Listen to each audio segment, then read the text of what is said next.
Hey there guys, welcome to the beautiful East Bluff of Mackinac Island. This gorgeous historic location is home to many of these absolutely beautiful, iconic, historic cottages. And this one, called Bellevue, is one of my personal favorites. I got to design and build and work on this landscape when I was really just getting my landscape company here on Mackinac Island started. So it was one of the first big ones that we got to do. And the house was undergoing a big renovation, big addition and change at the time. So we got to be a part of that really exciting transformation. We'll do a little fall tour through this landscape and show you what it's all about right now. Let's dive in.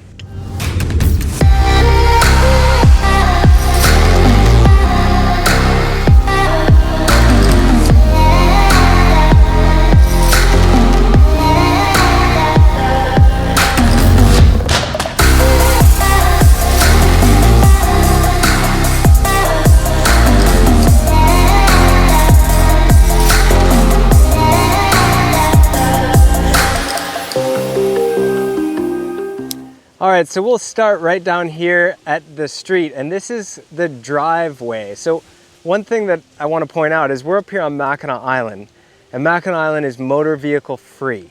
So everywhere you look, the homes and all these spaces were developed for horses and carriages and bikes instead of motor vehicles. So a home like this normally would have a big old driveway, a big, 3-car garage and all that kind of stuff, which takes up a tremendous amount of real estate. And here, the driveway is just this really charming little garden path. And that's because it only needs to be big enough to get up through here with a bike and a cart. So as you walk up through the driveway of Bellevue, you can see a lot of the perennials and stuff. These daylilies along here are totally spent. We are in the late fall, even though it's a beautiful sunny day today. But our annuals are still looking pretty good. These are surefire begonias, looking absolutely awesome. This is rockin' fuchsia, salvia, really holding strong because we haven't had a real hard frost yet, but it's coming soon. So before we completely winterized and pulled all this garden out, we wanted to tour you guys through so you could see it, because soon all this stuff is getting pulled right out, ripped right out, cleaned and everything to make way for some fresh tulip and daffodil bulbs and all kinds of pretty little magical things like that. Up here, you see this big bank of roses. These roses are a variety of color, all different pinks, creamy yellows, and whites. And these are all from the Knockout series of roses and Nearly Wild roses. And they pretty well bloom all summer long. In the fall, we just let them go.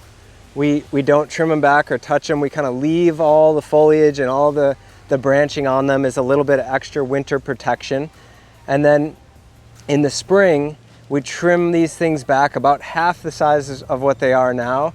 And you can see here's some old growth on this one right here. It's got a really old knotty stem on it and everything. And all of this really green, fresh, healthy growth is new growth, and it blooms like crazy. So we cut this thing back to about 2 feet tall or something like that, and it just flushes out with really beautiful, healthy growth and flowers all summer long. So it's a really fun hedge of roses here. There's 2 of them actually on these walls up through the property.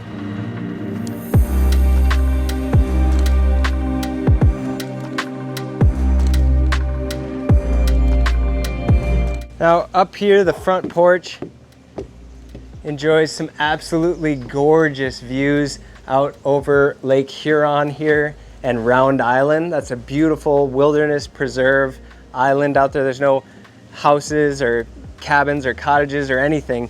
So this is there's actually a lot of eagles and hawks and stuff that live on that island. So you can go over there by boat or kayak and hike around and adventure around and stuff. But from here to there, there's oftentimes a lot of bald eagles that do a lot of fishing out here. So the views of the eagles and stuff out here is really cool. This is the original cottage. This front part of the cottage is all the original. and this old lap siding. It's a really small, you know, thin or lap siding. It's really cool style and texture to it. And you'll see as we get further around, when they did the addition on the house, the state architectural review board made them change the siding style to differentiate between the new part of the house and the old cottage. So you could always see and respect and understand the old architecture and the old cottage from the new addition, which I think is pretty cool. You know, they could have just allowed them to rip off all the old siding and, you know, put all new, but you'd never really be able to tell the story and see the story of the small little unique old original cottage, which is kind of cool. All these big, huge, beautiful limestone boulders were here on site, and we just kind of worked around them. This big, you know, behemoth, we didn't move at all. Some of the big ones we did move, because we did have some equipment and stuff here to dig the foundation of the addition. There's actually a full basement under the addition, so there was a lot of excavation and things going on here, but this big bruiser was right here, and I just love the way these things grow all this moss on them, and look at all these teeny little sedums that are finding their little home up here. So stinking cute. Love that.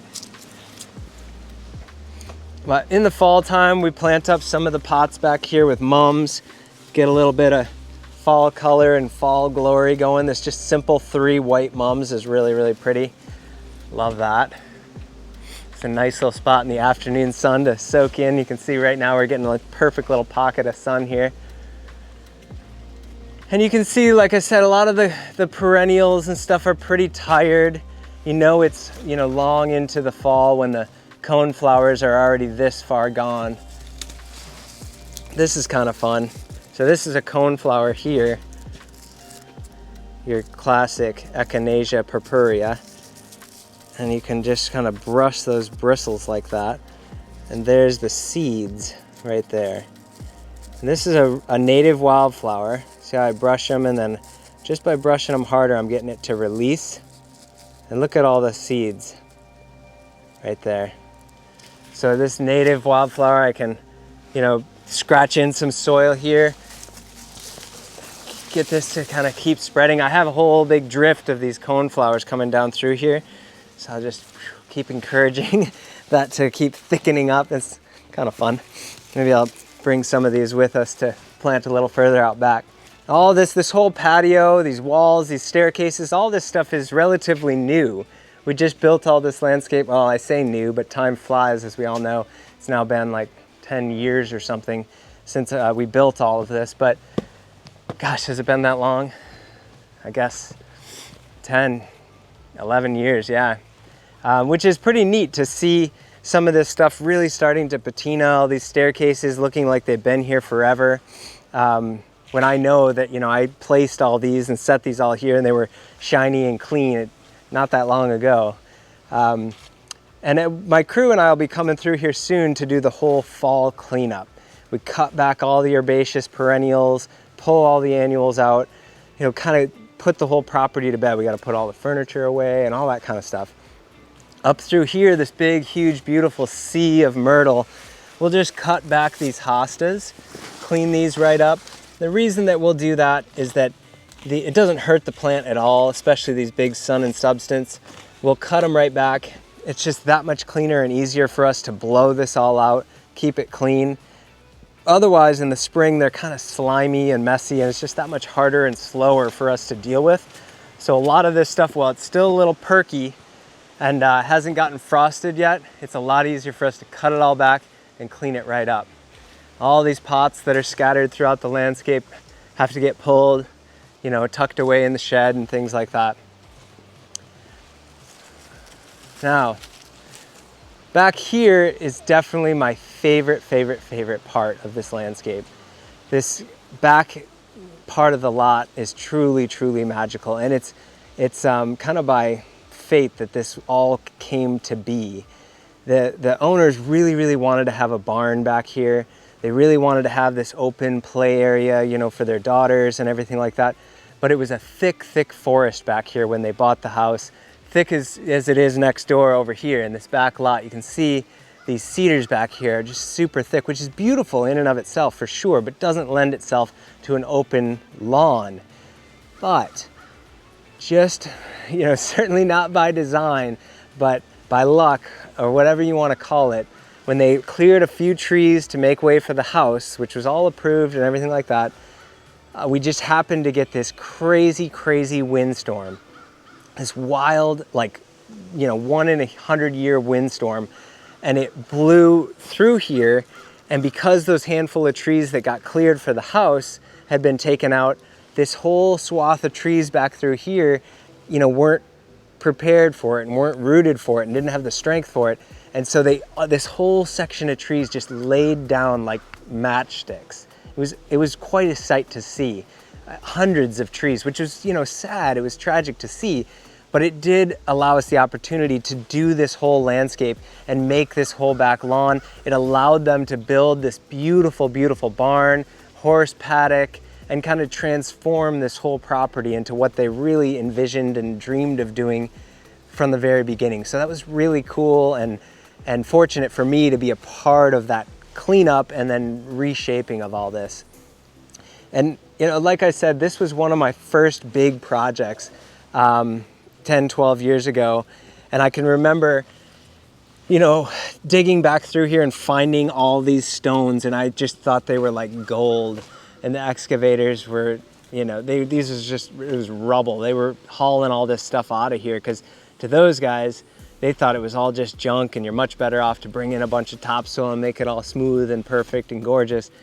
But I wanted to save every single little rock and everything I possibly could that was on site because I love working with all this natural, native Mackinac stone. So I built all these little walls all through here, and then we just simply mortared a flagstone cap on top. It's a very, very simple dry stack wall with a mortared on flagstone cap, and this is held up extremely well.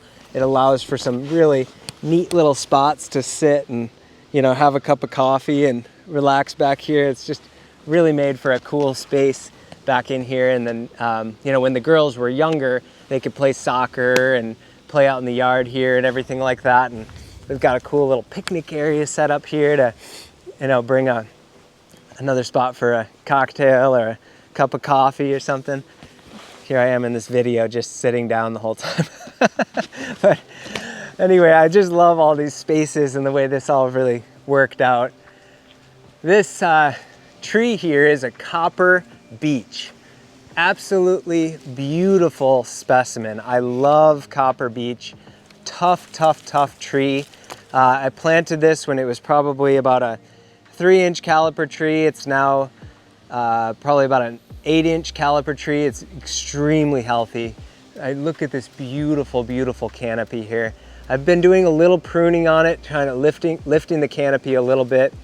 And the idea is that this tree, I know that these get huge, and eventually in time, it will be this big, beautiful, massive canopy, way bigger than the barn and hanging out over the barn and this whole back lawn, which will change the dynamics of all of this, but that's okay. It's already pretty shady as it is, but that big leaning cedar tree that you can see there has got to go. And we knew it was going to go pretty soon. So this fall, we're taking that out to allow even more space for that beautiful copper beech to just fill this whole entire back space. We'll keep lifting that canopy, lifting those limbs up so it can just arc out over in all its beauty and glory. And it really does want to get to like 60 to 80 feet tall eventually, in time. So I got an awesome space for it there to do that. We got some lights on it, so at night it's all uplit and super, super gorgeous.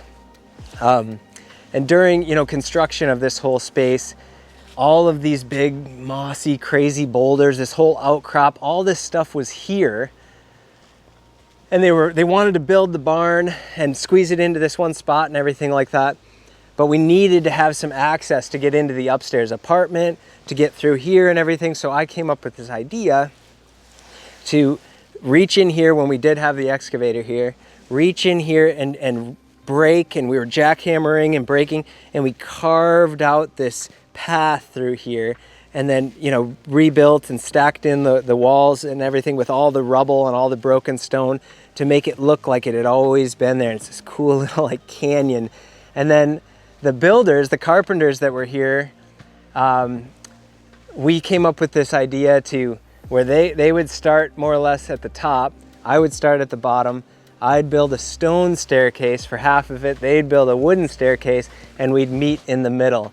And it was a really neat way to kind of, you know, solve this little issue here, because we didn't want to come down through here with a staircase, because it would have come right into here and we wouldn't have had this access around the barn. So there's just all kinds of fun solutions, you know, that you can come up with when you collaborate with some of these other builders. And gosh, I remember building this wall. I mean, seriously, this is like 12 years ago. I built this wall, all native stone right here from the site that everybody else wanted to just throw away, and I just couldn't stand it. And building this wall, I was dry stacking these and backfilling with concrete. So I was mixing up concrete in a wheelbarrow and backfilling the wall with concrete as I dry stacked and built. So it looks like a completely dry stack wall. It's really nice and tight, but that concrete, you know, worked its way into all of the gaps, and I stacked kind of into it as I built. And then, you know, it's extremely strong, hasn't moved a bit, and really retains this whole thing really, really well. So fun. It's fun. I haven't been here in a little while, so it's fun to see all these little spaces and, you know, the way that they start to sort of age and patina. But the team will be here soon to dive up in here. We've got some peonies and some iris and some other beauties here. So this will be a nice spot to see if I can get a few of those coneflowers to take.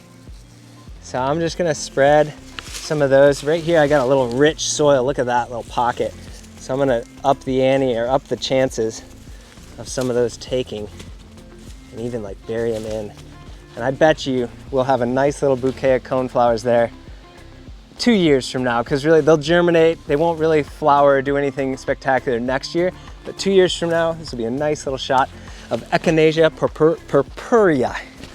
Yes, coneflower. Out here in the paddock, beautiful space. You can see the copper. See the copper we wrapped around the base of all this cedar? That's because this is a grass paddock here. And so obviously we got to mow the lawn. And as we come out here to mow the lawn, the guys come through and they're weed whipping up against this cedar. The cedar's pretty soft.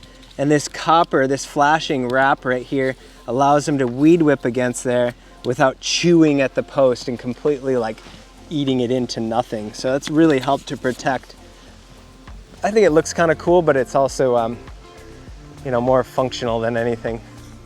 All right, well, I gotta get back to my crew and keep working on fall cleanups and all kinds of chores and duties here on Mackinac Island, but glad we could take a bit to tour you guys through this beautiful Bellevue garden. And I'll look forward to seeing y'all in the next video. Be sure to subscribe, ring that bell and all that stuff so you get notified every time we post another video, either up here on Mackinac Island, somewhere in Michigan, down in Florida, or anywhere in between. We got a lot of really cool content coming your way. Stay tuned. Cheers.